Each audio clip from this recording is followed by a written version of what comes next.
Try again dev, where if at first we don't succeed, try again, but work smarter, not harder. So that means we have to like learn what failed, try again differently and better.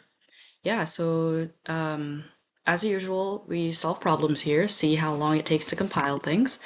Today we're solving this problem, which is max depth of a binary tree. So yeah, like as you might see in this tab, yeah, I looked it up. People don't just wake up knowing how to do this stuff. We have to learn somewhere. So if you're new to the process, learning how to solve problems better yourself, like, yeah, I'm just here going to be doing some problems in the background, and today's is the maximum depth of a binary tree. So given the root of a binary tree, return its depth. The depth of a binary tree, is defined as the number of nodes along the longest path from the root node to the farthest leaf node. So like here we have some nulls and like level 1, level 2, level 3.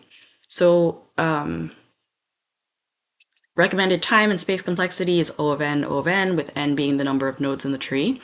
So per the research, which thank you Geeks for Geeks, the two like methods are the iterative method, where we'll use a queue and then kind of put in, or not even kind of, but put in a counter at the end of each like level that we traverse. And traverse just means like stepping through a tree and going and visiting each node.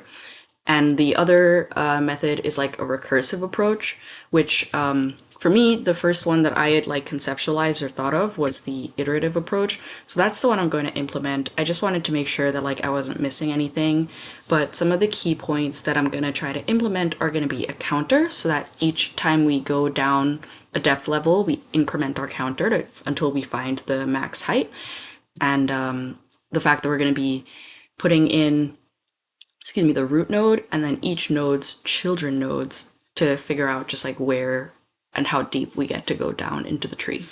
So yeah, this should be kind of similar to our previously solved tree videos, which I'm just gonna take a quick look here at like same tree just to double check with myself how we are getting the like value or the right node. Okay. This isn't exactly what I need, but sometimes we have to check some things and check things over and over again. Okay, so here we have like root.left, root.right. We have root. I guess if we need the value itself, it'd be root.value. And then I'm just wondering like how we put these things into like an array or something. But yeah, I don't know. Sorry. Let's see if I had a different submission here with the version that does that. Oh man, wow, yeah, 100% code by me, huh? That's really funny. Okay. Yeah, well, here's to trying something new. And yeah, we'll see what happens here. I'm sure that one of the problems I had previously was figuring out how to put the value into another operation. And it's funny to know that, like, have I solved that problem for myself yet? Nope. Hopefully today's the day, though. Okay, so let's try and see what we got here. So yeah, we might have a root that's empty. So if root equals like, or if not root is probably the easiest way to write it. Return, what would we want to return? 0? Yeah. We'll have a counter. And then here we could return the counter if we don't have a root, or if the root is 0 value or something. And I just want to check that because usually that is one of our edge cases here. Great, so yep, empty root. We know that that is now working on the edge.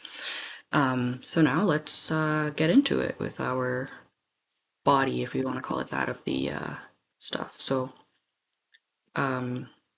let's have a queue, let unprocessed items equal this empty queue with the root in it.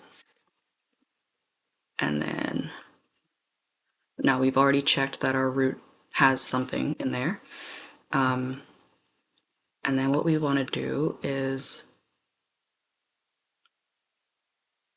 So if there's a root, we would want to put the root in there and increment the counter.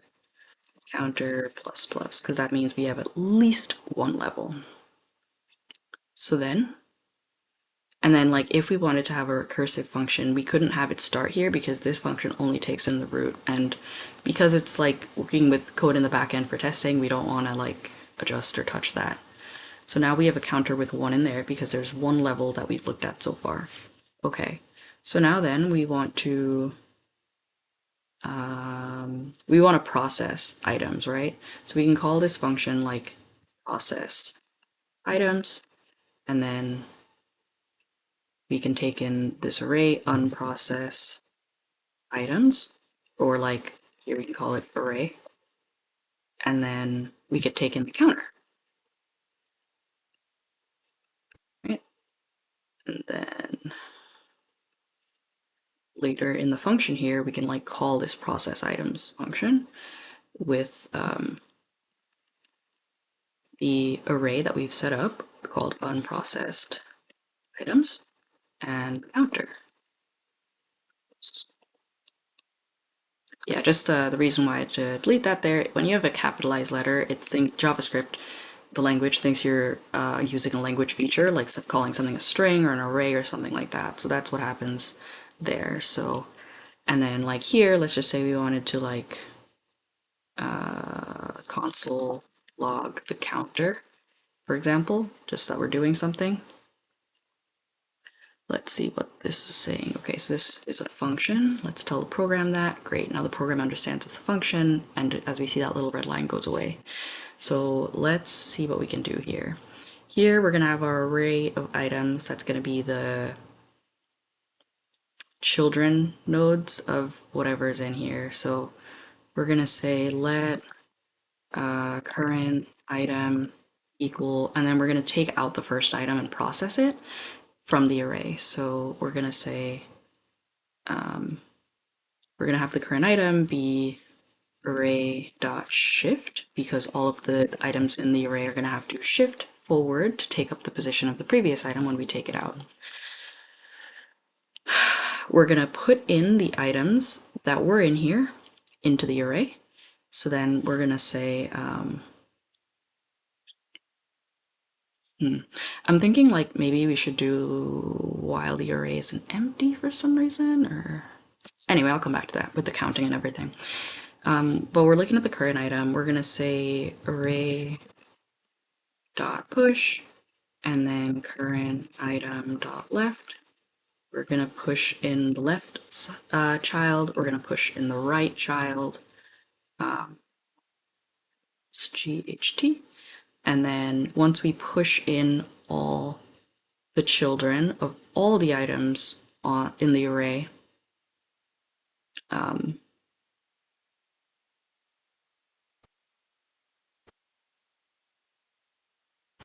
yeah, I'm just like tripping myself up a little bit because I'm like, do we want this to be its own function? What about if we just did a while loop? Because then we wouldn't have to think about the recursion.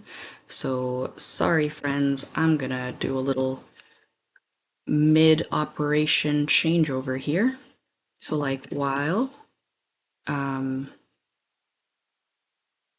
root or unprocessed items is not empty, unprocessed items dot length GT is bigger than 0. Then we're gonna open this up here as a function. Okay, so yeah, I kind of like this version better. It's funny because if you've been watching my videos, while loops were the enemy like a week ago, and now it's like while loops are recursion and we're picking the while loop. So if that is in progress, I don't know what is. Okay, but yeah, so we have our counter, and then at the end of the program here, or the function, we also have to return the counter value. And that was something we learned the other day, because if we don't do that, then everything breaks, we wonder why, etc., etc. But anyway, after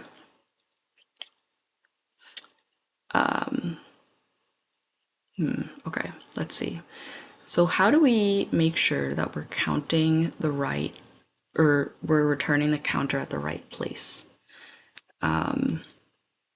Or like adding to the count at the right place. So what unprocessed items dot length, we'll shift out the current item, aka remove the one, or actually let me open Paint so we could visualize this better.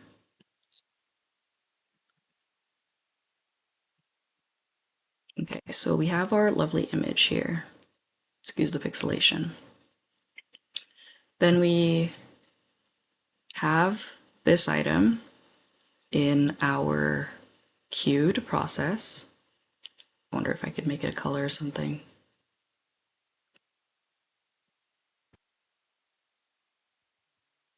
Excuse me. Sure. Like, that's good for now, I guess. Or maybe a brighter color, but then some people are colorblind. Let's use this gray box, sure. And then I wonder if I could make this filled. Nope. Okay, that's okay. Anyway. Yeah, so we start by processing this item when we put it in the array. Maybe something like this. Like instead of having that box covering the item for now, we could put the box here being like the array. And then we could say it like, oops, didn't work? No? Anyway, here's our array. Item 1 starts off in the array. What we do in our thing so far is we find its right child, put it in, or like here's our processing cube, PRC for process. So 1 comes out. Let me do this a little better. We have our 1 here. Here's our processing cube. 1 comes out. Based on 1 being processed, it puts in 2 and it puts in 3. When 1 is done being processed, it should put like a break or something. And that break would be telling us counter plus plus to increment the counter. And that's so that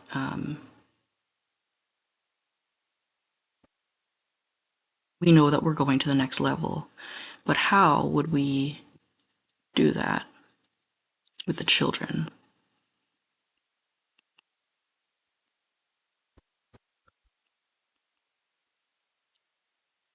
So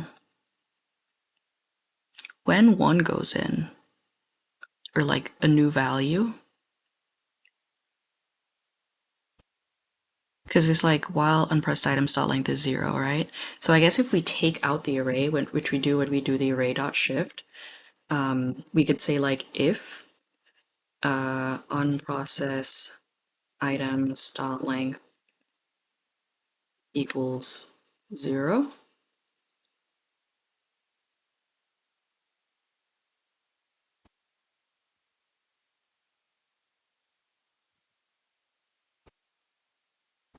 Wait, these brackets. Then we would, like when 1 comes out of here,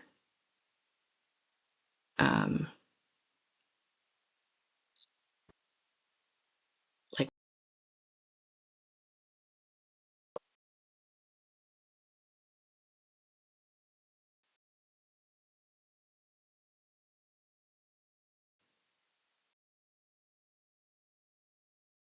in something called increment. So we could do array dot push, and then this string increment.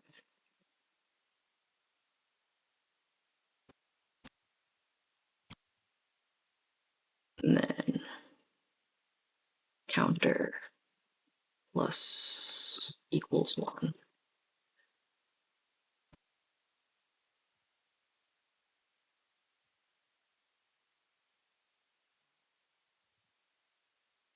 Yeah, so like in the first item, like the unprocessed item dot length is 0, or at the last of the array, there's nothing else in the array.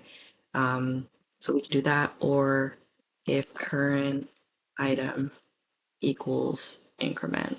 So like at the end of each of the children going in, then we can like have this little like increment block. So it's like, hey, if we get past these two things that were the original children, then we hit this string called increment, and then we put in a new string dot increment saying like when we're done with all of the children of these like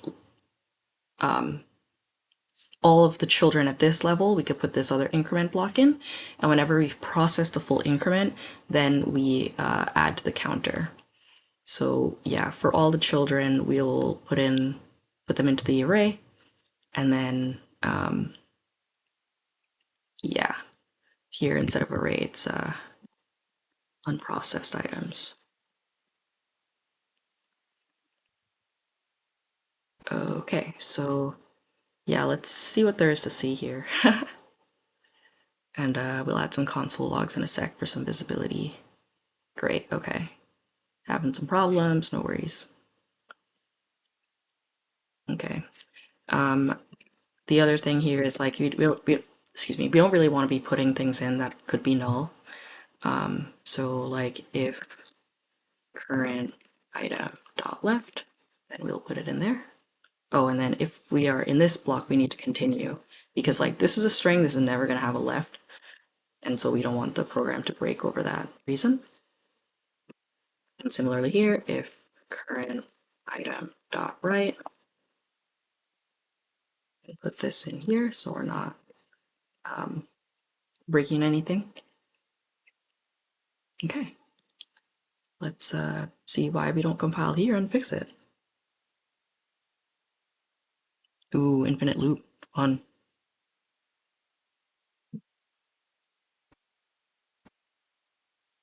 It's probably because we're pushing in this word increment here. So we're not actually escaping the loop. Because anytime this is empty, we just fill it.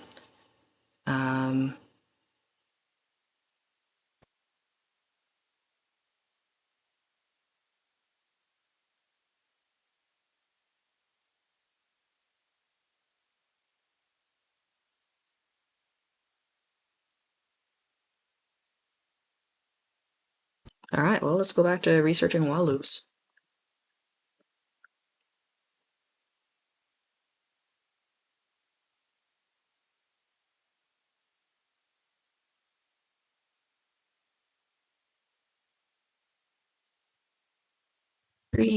While loop JavaScript.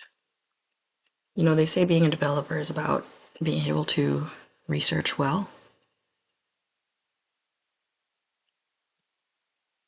So this is just a show of that. We are looking for a level order traversal, aka a breadth first search.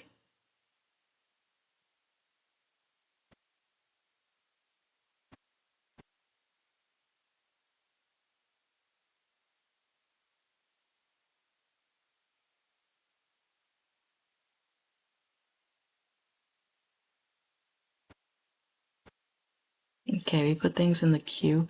Ooh, look at this implementation. They put in the node and the level. Whoa, nice. Okay.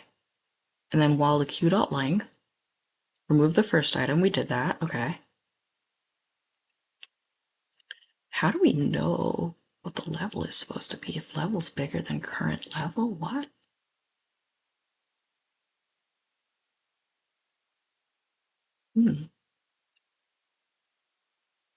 Current level equals level result dot push result current level dot push node dot data.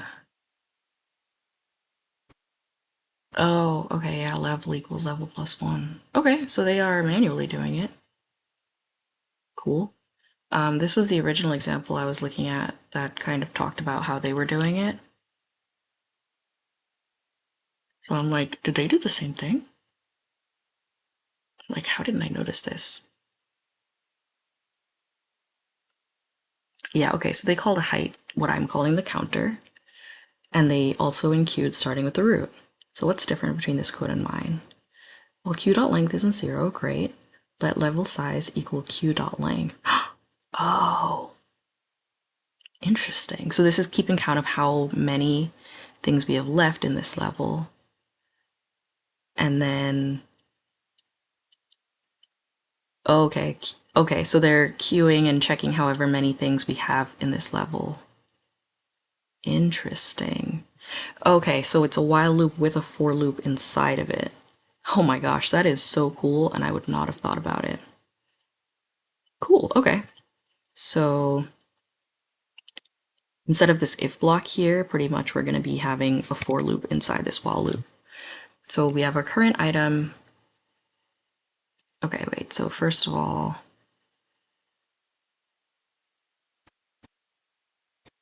we want our length to equal the unprocessed items dot length. So like at the first bit, we have one item. That is how many items we can increment through. And for let I equals 0, I is going to be less than length. Then we're going to increment I. Oh boy, something's wrong here. Okay, I think that fixed it. All right, and then we are going to take out whatever some item we're going to call our current item. For all the items in the current array, we're going to put them into the queue that we created. And then we need to